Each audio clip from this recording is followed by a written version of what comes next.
Hi everyone, Metaphysical Mama. This is part two of the Sacred Rebels Oracle reading. We have collaborative dreaming, number 28. So for those of you that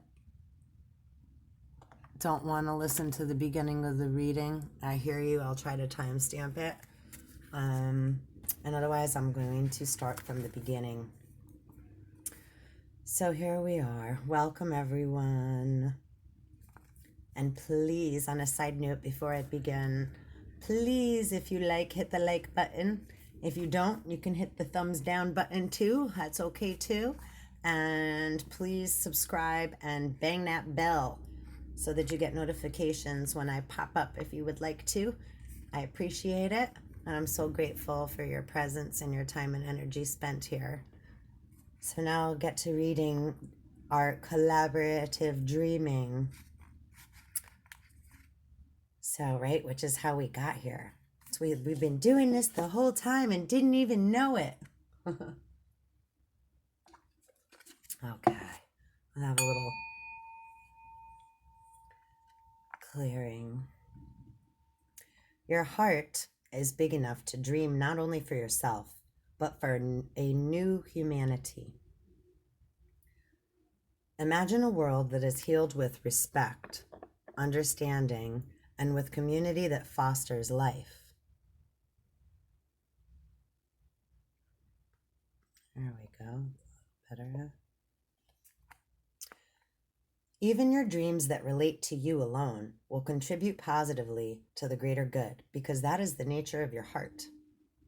Your heart naturally and intelligently cooperates in a grand scheme of loving creativity, working to heal the hearts of the world.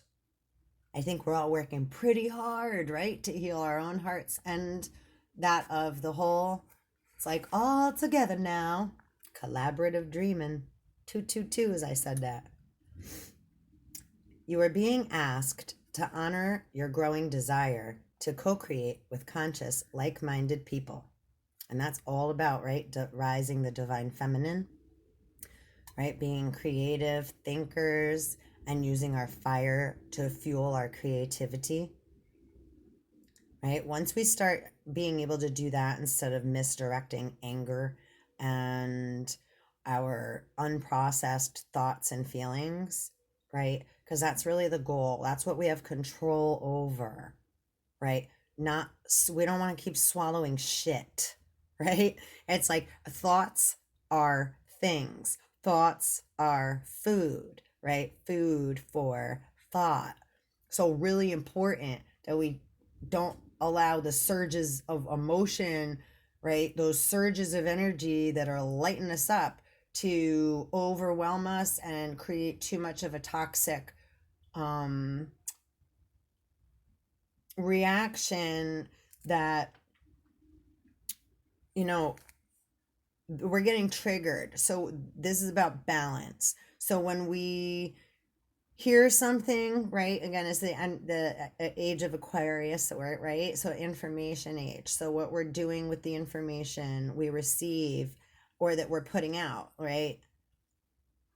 Thoughts are things. So what kind of thoughts are we allowing ourselves to be programmed with, right? We don't want to keep swallowing just a bunch of junk, unprocessed, right? Bullshit that somebody just threw at us or that we just heard on TV or someone said or we read, right? We got to look further and deeper into something. And, right, if it feels a little like, yeah, well, then it, right, all truth, all lies have to be mixed with truth,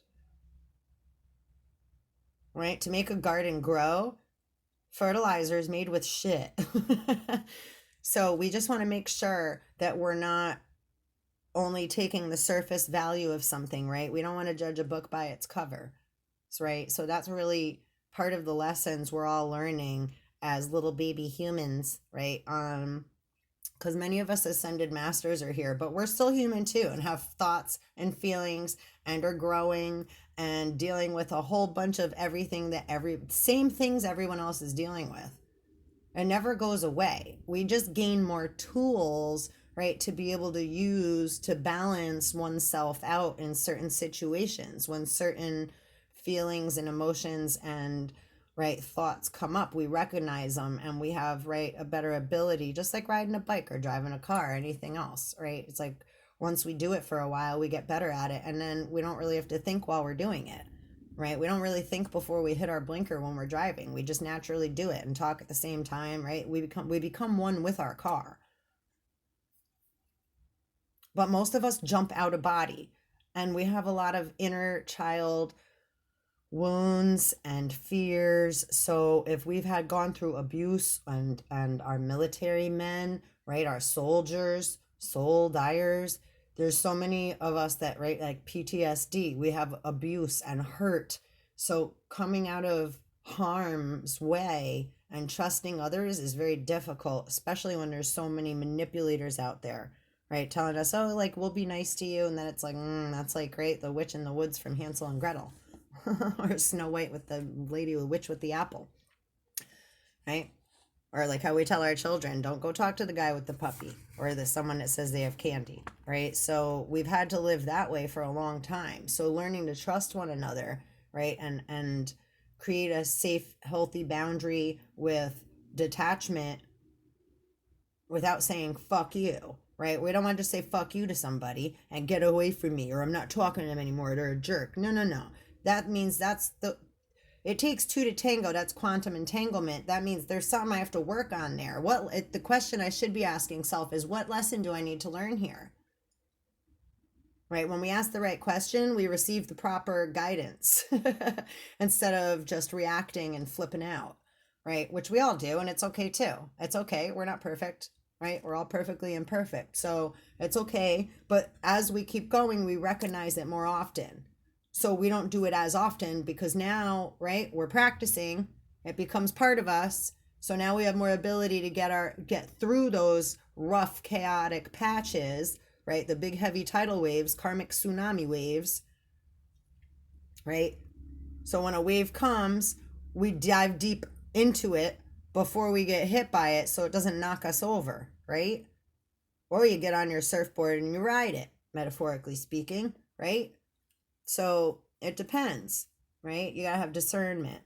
So let me be quiet and read. Here I go off again. I float right away, don't I? All right. So, okay, you're being asked to honor your growing desire to co-create with conscious, like-minded people. Your collaborative dreaming is a heart-inspired win-win, bringing mutual enhancement to yourself and others. And that goes into law of attraction, and like attracts like, right? So like being around like-minded people, if others are getting upset, it's like that's part of where we're learning detachment, because we love to play with all our friends, but sometimes we have to detach from friends and family or people, places, and things in order to honor thyself. So learning how to say no and not feel guilty about it is a practice. And then also, while others get upset and then retaliate and throw ultimatums our way and etc., learning how to not allow that to also affect us in a negative manner, right? And just say, I apologize if you don't like that. I'll have to talk to you later, right? Or if someone's trying to give us too much input, right? A friend told me a long time ago, which was great, slick saying, thank you so much for your care and consideration. I'll have to take a look at that. That's the best way to tell somebody to fuck off nicely, because you've addressed them, you've acknowledged what they're saying, right? Thank you so much for your care and consideration. I'll have to take a look at that. And we said we're going to do something about it, whether we do or not. So when someone's hounding us, well, can you whatever, da da da, or you should do da da da da da da da, right? Okay, thank you so much. I so appreciate that. I'll have to take a look at that. I'll talk to you later, right? And then boop. Right? So like learning to cut that shit off quick. We're not going to engage and entertain that shit anymore because it's childish. It's unprocessed emotions and feelings that people want just to, right, hold on to us. It's like fishing men. They got us on their lure and they're trying to hold on to us with their hook. So it's like, thank you so much. And they're not necessarily being mean, doing it on purpose, consciously, right? But, right, so to bring awareness to that, we all have to take part in creating, that's part of like the social distancing, right? Creating that boundary so that we're in our lane, and to make sure others are staying in their lane and in their business, not in ours, and we're not in others. And too much dwelling and thinking of others, right? That's not collaborative. That's obsession. And that's seen, felt, and known. So beings that have been doing that for a long time, that's about to enter the court systems. So spiritual rape and molestation, etc., in the dream state and the subconscious and unconscious realms, that's trespassing. So those that think that they're not going to get caught messing around like in the astral realm and the ether and doing all this manipulation, magic and all that. No, no, no. You're all, you're going to pay for that. And most of you already paid to have magic done. So now you're going to pay the real price. And that has nothing to do with any of us. It's like whoever did that, we're letting go, because you have to take care of what you did. It's not like F you forever. It's like, go fucking clean up your shit and stop trying to throw shit at our fucking windows. Right? That's it. I'm going to say about that. Sorry, I went off on a little tangent there. 11:29 as I said that. 11:11. Yeah. So I find that extremely rude and disgusting. And what a waste of time and energy. You know, for the beings that are doing that and the harm that it's caused. And now the waste of time that could be being used on other productivity that now has to be used like double on something that was unnecessary in the first place. So, y'all know who you are. It's like, go do your homework. Go clean your house. Okay, sorry about that.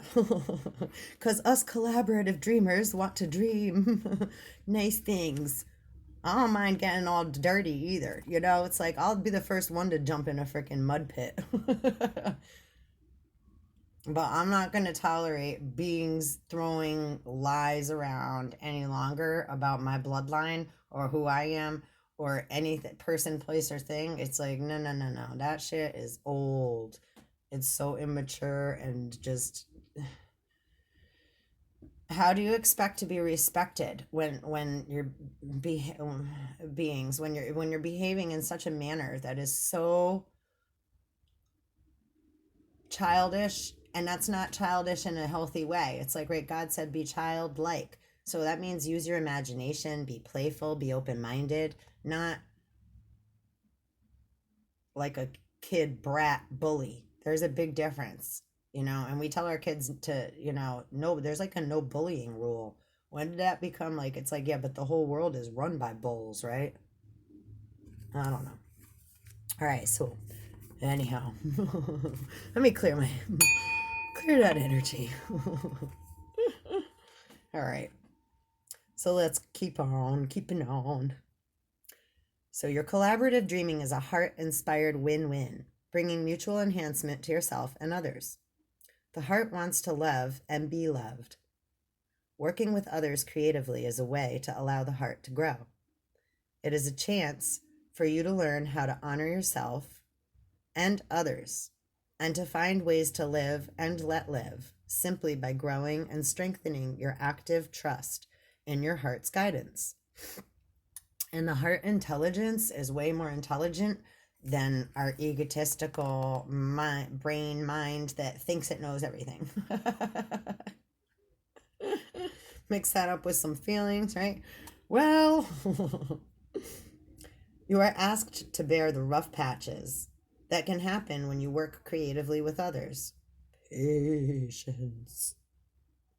Ideas might clash, and there can be friction, right? And this is the whole thing with, right, the whole world, right? Nobody knows how to communicate because everybody wants to be right and heard. And instead of listening, everyone's in a rush to get nowhere.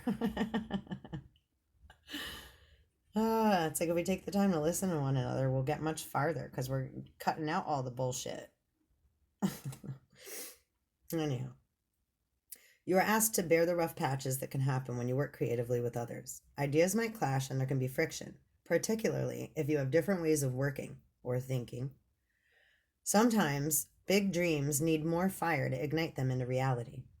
More fire might require more friction along the creative path.